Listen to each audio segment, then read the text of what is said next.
인사하시고 사랑하고 축복합니다. 사랑하고 축복합니다. 축복합니다.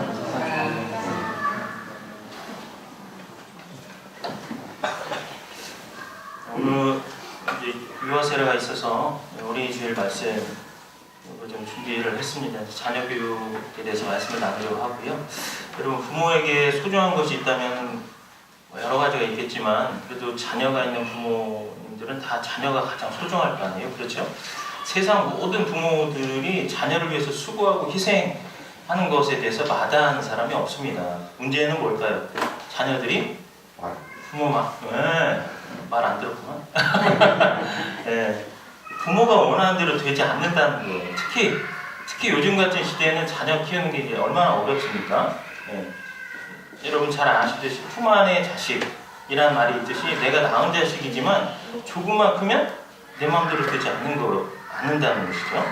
좀 이렇게 돌아봐도 참 신기합니다. 이제 어른들 세대도 있고 저희 세대도 있고 이제 젊은이들 있지만 이게 저희 때 이렇게 아이들을 보면은 분명히 누가 가르치지 않았는데 저희 때 같지 않은 이상한 예의라는 그 범주에서 조금 더 벗어나 있는 가르쳐서 된 것 같지는 않거든요. 왜냐면 애들이 다 비슷하게 그렇게 행동을 해요. 그래서 참 희한한 DNA들이다. 뭐 그런 생각도 하게 되는데 사실 이제 저도 이런 얘기를 하지만 제 위에 이제 부모님들 60대 이상 부모님들은 분명히 이제 더 생각하실 거예요. 내가 낳은 자식들은 우리 때는 아버지가 얘기하면 무조건 무릎 꿇고 막 이랬는데 요즘 내가 낳은 자식들은 왜 저러지? 이런 거 있잖아요. 참 이게 다르죠. 이게 소위 말하는 그 포스트 모던에 대한 부분인데 이 부분에 대해서 또 설명하면 또 이해할 수 있는 부분이 있어요. 포스트 모던, 프리 모던 이거에 대해서 설명을 하면 조금 더 이해는 쉽겠는데요. 여하튼 자녀 키우는 게 이렇게 마음대로 되지 않는다는 겁니다. 성경에 보면 또 그런 말씀 있잖아요. 자식은 하나님이 주신 상급이다. 그런 말씀이 있지만 사실 어때요? 아멘 하기가 그리 쉽지는 않습니다.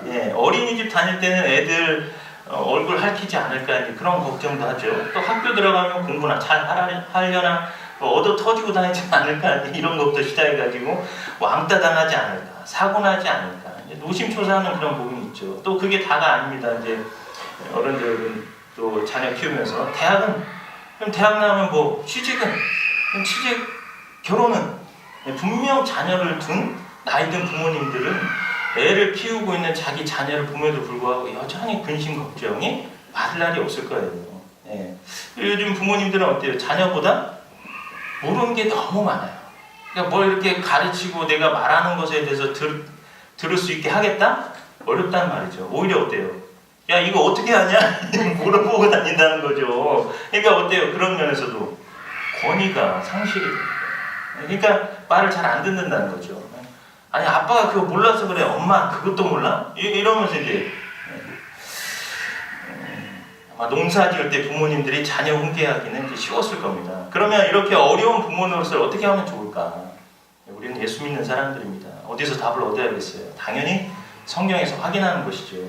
사실 하나님은 인간에게 가정을 이루기를 원하셨잖아요. 그래서 생육하고 번성하라라는 이 말씀으로만 보자 해도 하나님이 자녀를 주신 것은 축복임에 의심의 여지가 없습니다. 문제는 이제 키우기가 어렵다는 것이죠. 왜요?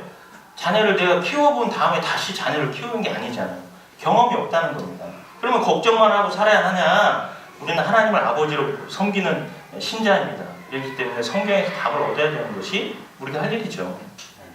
이것을 제쳐두고 자꾸 세상에서 방법을 찾다 보니까 점점 더 어려워지는 게 아닌가 그런 생각을 해보게 돼요. 하나님은 뭐라고 말씀하시냐면 늘 말씀대로 하라는 겁니다. 말씀을 지키라고 말씀하세요. 그러면 승리하게 된다. 그 근거가 뭐냐면 나한테 맡기고 이 말씀대로 하면 내가 그 일들을 행해주겠다, 도와주겠다, 앞길을 인도하시겠다. 이게 하나님께서 말씀하시는 거죠.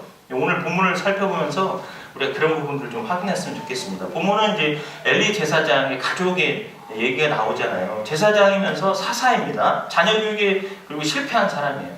당시에는 종교와 정치가 하나로 통합돼서 제사장은 종교 지도자로서 또 사사는 정치 지도자로서 이 두 가지 일들을 다 하고 있었던 때입니다. 그런데 엘리 제사장의 자녀가 누구냐? 홈리와 비느하스인데 아버지에게 좋은 자녀가 되지 못하고 타락하고 망가져 가는 그런 사람들이었어요. 그러니까 엘리 제사장 자체만으로 봤을 때는 명예와 권세가 있는 사람임에도 불구하고 정작 가장 소중한 자식들이 잘못되었다 하는 것을 지금 성경이 이야기해주고 있습니다. 엘리 제사장에게는 이제 큰 비극이죠. 이게 12절 말씀 한번 보세요.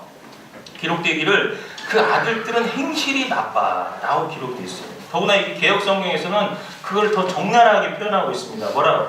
제사장이에요. 불량자라고. 얼마나 못됐으면 불량자라고까지 표현했겠습니까? 당시에는 제사장 계열만이 제사장이 되었기 때문에 홈리와 비느하스도 제사장이었어요. 그럼에도 불구하고 불량자, 행실이 나쁜 자들이었어요. 그에 걸맞은 엘리 제사장과 같은 어떤 그런 걸맞은 자질을 가지지 못한 나머지 자신들의 인생도 망치고 이스라엘 사회에도 큰 혼란을 초래시키는 일을 했을 뿐더러 자기도 못 살고 남도 못 살게 한 최악의 그런 인생들을 살았던 자들이라는 거죠. 그래서 하나님은 어떻게 했어요? 이런 엘리와 그 아들들에게 진노를 하시면서 그들의 미래에 대해서 경고를 합니다. 34절 말씀 보면 내 두 아들 홈리와 비느하스가 한날에 죽으리니, 이 말씀도 4장에 가서 그대로 이루어집니다. 그들이 온전하지 못한 신앙으로 하나님의 법궤를 메고 이제 블레셋하고 전쟁을 하러 가거든요. 이스라엘은 어때요? 법궤 자체가 하나님의 인재를 상징하기 때문에 법궤만 우리가 가지고 가면 승리할 것이다라고 생각을 했던 겁니다. 근데 어때요? 본인들의 심중에 여호와를 경외하는 마음이 없었기 때문에 이것은 아무 의미가 없는 그냥 상자에 불과한 부분입니다. 그래서 법궤도 뺏기고 목숨까지도 잃게 되죠. 비극은 거기서 끝나지 않습니다. 엘리도 그 소식을 듣잖아요. 자식들이 다 죽고 법궤도 뺏깁니다. 사무엘상 4장 18절 말씀 보면 하나님의 궤를 말할 때에 엘리가 자기 의자에서 뒤로 넘어져 문 곁에서 목이 부러져 죽었으니 나이가 많고 비대한 까닭이라. 그가 이스라엘의 사사가 된 지 40년이었더라. 더 나아가서 자손까지 끊어집니다. 완전 패가 많긴데요. 며느리가 그 모든 소식을 듣고 해산하다가 또 죽습니다. 4장 21절에서 22절 말씀 보면 이르기를 영광이 이스라엘에서 떠났다 하고 아이 이름을 이가봇이라 하였으니 하나님의 궤가 빼앗겼고 그의 시아버지와 남편이 죽었기 때문이며 또 이르기를 하나님의 궤를 빼앗겼으므로 영광이 이스라엘에서 떠났다 하였더라. 근데 이가봇이라는 이 뜻이 영광이 없다, no glory 의미를 가지고 있는 거죠. 그러니까 망해도 이렇게 망할 수가 없습니다. 왜요? 자녀 교육을 잘못했으니까 생긴 그런 비극이라 하는 것이죠. 엘리 제사장도 홈리와 비느하스에게 경고를 하긴 했어요. 너네 그러지 말라고. 그러나 성경은 단지 그것이 지나가듯이 한 말이었다는 것을 알 수 있게 해주는 내용을 남겨놓습니다. 2장 22절부터 25절 말씀 먼저 보죠. 사무엘상 2장 22절부터 25절 말씀에 엘리가 매우 늙었더니 그의 아들들이 온 이스라엘에게 행한 모든 일과 회막문에서 수종드는 여인들과 동침하였음을 듣고 그들에게 이르되 너희가 어찌하여 이런 일을 하느냐? 내가 너희의 악행을 이 모든 백성에게서 듣노라. 내 아들들아 그리하지 말라. 내게 들리는 소문이 좋지 아니하니라. 너희가 여호와의 백성으로 범죄하게 하는도다. 사람이 사람에게 범죄하면 하나님이 심판하시려니와 만일 사람이 여호와께 범죄하면 누가 그를 위하여 간구하겠느냐 하되 그들이 자기 아버지의 말을 듣지 아니하였으니 이는 여호와께서 그들을 죽이기로 뜻하셨음이더라. 성경은 엘리 제사장 가족의 비극을 이야기하면서 이런 상황이 될 거다 하는 부분, 또 하나 이야기하는 것은 사무엘에 관한 언급을 하고 있어요. 그 가정이 물론 평범한 가정입니다. 그러나 그 부모가 자녀 교육의 승리함으로 이스라엘의 명문 가문으로 등장하잖아요. 물론 거시적인 안목에서 봤을 때는 하나님 뜻이 거기에 있었던 것은 맞습니다. 사무엘은 그 시대를 이끌어 가기 위해서 이제 세워진 사사 겸 제사장이 되죠. 그래서 우리가 놓쳐서는 안 될 내용이 있다는 것은 아무리 부모가 유식하고 잘났어도 자녀 교육에 실패할 수 있다는 겁니다. 자녀 교육에 실패하면 어때요? 인생도 실패하는 것 같잖아요. 비록 우리가 평범해도 하나님의 방법으로 자녀를 기르면 인생에서 승리하는 겁니다. 어떤 부모라도 여러분 사실 우리가 미래를 알고 자녀를 교육하고 이끌어가는 부모는 없잖아요. 그러나 하나님으로부터 맡겨진 자녀 아닙니까? 그러니까 부모로 우리가 세워졌으니까 부모로 세워진 자로서 해야 할 일을 해야 되는 거예요. 무엇을 어떻게 해야 할까? 먼저 엘리 제사장이 뭘 잘못했는지를 확인해 보면 우리가 알 수 있습니다. 엘리 제사장의 실패가 어디 있었을까요? 자녀를 키우는데 노력하지 않았을까요? 아니면 정성이 부족해서? 아니면 직접 교육을 안 해서? 자녀 사랑이 부족해서? 홈리와 비느하스의 실패는 아마도 엘리 제사장의 지나친 사랑이지 않았을까 싶습니다. 모든 부모들이 그렇듯이 엘리 제사장도 자식을 사랑하긴 했어요. 문제는 너무 사랑한 게 문제였다는 거예요. 하나님께서 그 실패의 원인을 지적하셨어요. 사무엘상 2장 29절부터 보실래요? 29절부터 30절 말씀 보면 너희는 어찌하여 내가 내 처소에서 명령한 내 재물과 예물을 밟으며 내 아들들을 나보다 더 중히 여겨 내 백성 이스라엘이 드리는 가장 좋은 것으로 너희들을 살찌게 하느냐. 그러므로 이스라엘의 하나님 나 여호와가 말하노라. 내가 전에 내 짐승과 내 조상의 집이 내 앞에 영원히 행하리라 하였으나 이제 나 여호와가 말하노니 결단코 그렇게 하지 아니하리라. 나를 존중히 여기는 자를 내가 존중히 여기고 나를 멸시하는 자를 내가 경멸하리라. 내 아들들을 나보다 더 중히 여겨. 하나님보다 누구를 더 중요하게 여겼다고요? 아들들을 중요하게 여겼다는 거예요. 지금 엘리 제사장이. 제가 이거 읽다가 느낀 게 하나 있습니다. 사실 엘리 제사장에 대해서 그렇게 크게 나쁜 점을 발견할 수 없었을 거라고 생각할 수도 있는데 여기 보면 뭐라고 써있냐면 내 아들들을 나보다 더 중히 여겨 내 백성 이스라엘이 드리는 가장 좋은 것으로 너희들을 살찌게 하느냐. 무슨 얘기예요? 엘리 제사장도 그렇게 살았다는 얘기예요. 엘리도 포함이 되어 있는 겁니다. 너희들이 그렇게 살았다. 여러분 이게 4장 아까 말씀드린 대로 18절 말씀에 보면 엘리 제사장이 법궤가 빼앗긴 거 소식을 듣고 나서 쓰러지잖아요. 그래서 목이 부러져 죽잖아요. 거기 뭐라고 써 있어요? 몸이 비대해서라고. 몸이 비대해서. 뚱뚱했단 말이에요. 뚱뚱했다. 그러니까 뭐예요? 하나님이 말씀하신 게 물론 그 부분에 대해서 극히 잘못했다는 걸 말씀하시려고 기록한 걸 수도 있지만 너희들을 살찌게 하느냐. 엘리 제사장이 그리 합당하게 안 산 겁니다. 그러니까 어때요? 보면 어떤 그런 하나님의 것을 이렇게 해가지고 자녀를 사랑하는 사람들 보면은 어떻게 자녀들을 진짜 많이 사랑하더라고요. 그리고 많이 배불리게 합니다. 진짜. 엘리 제사장도 사실 하나님 앞에서 온전하지 못했다는 걸 확인할 수가 있는 겁니다. 집착이 문제였다는 거예요. 집착. 신자에게 가장 중요한 게 뭡니까? 하나님을 알고 그분을 섬기는 건 아니에요. 신자에게 우선순위는 하나님 제일주의, 예수 중심, 오직 예수, 그 외에 다른 건 아무것도 없습니다. 하나님은 우리의 창조자요, 인생의 주관자이시잖아요. 아무리 우리가 발버둥 치고 뭔가를 하려고 해도 하나님이 축복하실 때 축복받는 것이죠. 하나님이 도와주셔야만 우리 인생이 잘 되어져 갈 수 있는 겁니다. 그러므로 우리 인생에서 가장 중요한 것은 하나님의 주권을 존중하는 겁니다. 나를 존중히 여긴 자를 내가 존중히 여기고 나를 멸시하는 자를 내가 경멸하리라. 이것을 인정하고 실천하는 겁니다. 하나님보다도 더 크게 보고 귀중히 여기는 게 없어야 돼요. 그것이 아니면 이게 바로 우상 숭배, 이 얘기를 하는 겁니다. 자식도 하나님보다 집착하면, 더 사랑하면 우상이 되는 것이죠. 하나님이 제일 싫어하시는 겁니다. 부모에게 책임을 먼저 묻고 있다는 것을 기억하시고 하나님을 존귀히 여기십시오. 하나님을 인생의 가장 제일 우선순위로 삼으십시오. 그러면 하나님께서 반드시 축복하실 것입니다. 그러나 하나님을 무시하면 축복하시지 않는다는 것이죠.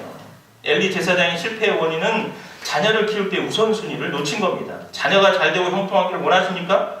부모님들은 우선순위를 잘 정립하십시오. 하나님과의 관계를 올바로 정립하고 하나님을 가장 귀하게 여길 때 자녀들을 귀하게 돌봐주시는 하나님이시다 라는 것을 기억하시기 바랍니다. 자녀 키우는 것이 결코 쉬운 일이라는 게 아니에요. 나는 잘 키우고 있다 장담할 수 있는 문제가 아닙니다. 품 안의 자식이 맞아요. 멋 모를 때는 말을 듣지, 멋 모를 때는 부모가 얘기하는 것대로 따라하고 이렇게 하지만 자라고 머리가 커지면 어때요? 말 안 듣잖아요. 그래서 여러분, 다른 집 자녀 잘 되었다고 기뻐할 것도 아니고 우리 집 자녀 너무 형편없다고 낙심할 것도 아닙니다. 자녀가 있는 가정은 한시도 바람잘 날이 없어요. 어느 날 느닷없이 모범생이라는 자녀가 망신 주는 일도 하게 됩니다. 여러분 요즘 뉴스가 뭐예요? 연예인 마약 사건 보세요. 다 젊은 청년들 아닙니까? 30대 초반, 20대 후반? 그들이 성공했을 때 사람들에게 주목받을 때 부모님들은 어땠겠어요? 날아갈 듯 하지 않았겠어요? 자식 정말 잘 뒀다고 얼마나 그 칭찬이 귓가에 마르지 않도록 막 들었겠어요. 그렇게. 그러나 지금 그 부모님들 심정은 어떻겠습니까? 아마 쥐구멍이라도 찾아서 숨어버리고 싶지 않겠어요? 모르는 겁니다. 그래서 정말 형편없는 자식이라도 어느 날 보니 부모를 기쁘게 하고 있고 다른 사람에게 칭찬이 말을 할 없이 훌륭한 사람이 되는 경우도 많이 있다는 거. 결국은 뭡니까? 하나님의 손에 달려있다는 겁니다. 그래서 부모님들이 하나님을 최우선순위로 삼는 것에 대해서 우리가 오늘 본문을 통해서 한 두 가지만 살펴보겠습니다. 말씀의 우선순위를 우리는 가져야 됩니다. 말씀을 최고의 권위로 인정하는 사람이 하나님을 가장 귀히 여기는 사람인 것이죠. 엘리 제사장은 그렇게 하지 않았습니다. 12절 말씀에 엘리의 아들들이 망가진 근본적인 원인이 이렇게 기록되어 있어요. 엘리의 아들들은 행실이 나빠 여호와를 알지 못하더라. 여기서 안다는 말은 히브리어로 야다라는 표현을 쓰는데 여기서 굉장한 영적 경험, 지적인 게 아닙니다. 스스로 만난 하나님이 만나주신 그러한 것을 이야기하는 거거든요. 머리로만 아는 것이 아닙니다. 우리가 하나님을 만나는 일에 있어서 굉장히 그냥 형식적인 것이 아니라 그분을 만나야 되는 일이 가장 필요하다 하는 겁니다. 살아계신 하나님, 자신의 인생을 주관하시는 하나님을 그들은 체험하지 못했던 것입니다. 하나님을 체험하는 것은 뭐예요? 하나님의 말씀인 성경을 통해서만 가능합니다. 성경은 살아계신 하나님의 말씀의 기록이에요. 이 말씀을 듣고 공부할 때 성령님께서 역사하셔서 하나님을 만나고 체험할 수 있게 해주시는 것이죠. 그런데 그들이 당시로 보면 모세오경에 귀를 기울이지 않았기 때문에 어때요? 하나님을 알지 못한 겁니다. 신약 성경은 뭐라고 말합니까? 디모데후서 3장에 또 어려서부터 성경을 알았나니 성경은 능히 너로 하여금 그리스도 예수 안에 있는 믿음으로 말미암아 구원에 이르는 지혜가 있게 하느니라. 모든 성경은 하나님의 감동으로 된 것으로 교훈과 책망과 바르게 함과 의로 교육하기 유익하니 이는 하나님의 사람으로 온전하게 하며 모든 선한 일을 행할 능력을 갖추게 하려 함이다 라고 이렇게 말씀하고 있어요. 이 말씀을 우선순위에 두는 것 가장 중요하다는 것. 말씀을 들으십시오. 말씀을 배우려 하십시오. 말씀대로 살아가려 할 때 성령 안에서 구원의 역사에 대한 영적 인식을 가질 수 있게 되는 겁니다. 선한 사람으로 만들어져 갑니다. 세상의 어떤 지식이나 학문으로도 이런 것을 얻을 수는 없어요. 박사가 되어도 그 지식으로 구원받지 못합니다. 성경은 세상 지식에 대해서 항상 배우나 끝내 진리의 지식에 이를 수 없느니라 라고 말씀하고 있습니다. 세상 지식으로 선한 인간이 되어지지 않습니다. 겉사람은 변해도 속사람, 근본적인 변화는 줄 수가 없는 것이에요. 말씀을 듣고 배우며 말씀대로 살아가려고 할 때 하나님은 축복하십니다. 어려운 문제에 봉착했을 때에도 수렁에서 건져주시는 것은 하나님의 말씀으로 그 갈 길을 밝히 인도해 주신다라고 약속하셨단 말이죠. 성경에 보면 또 축복과 저주를 기록한 장이 신명기 28장에 나와 있습니다.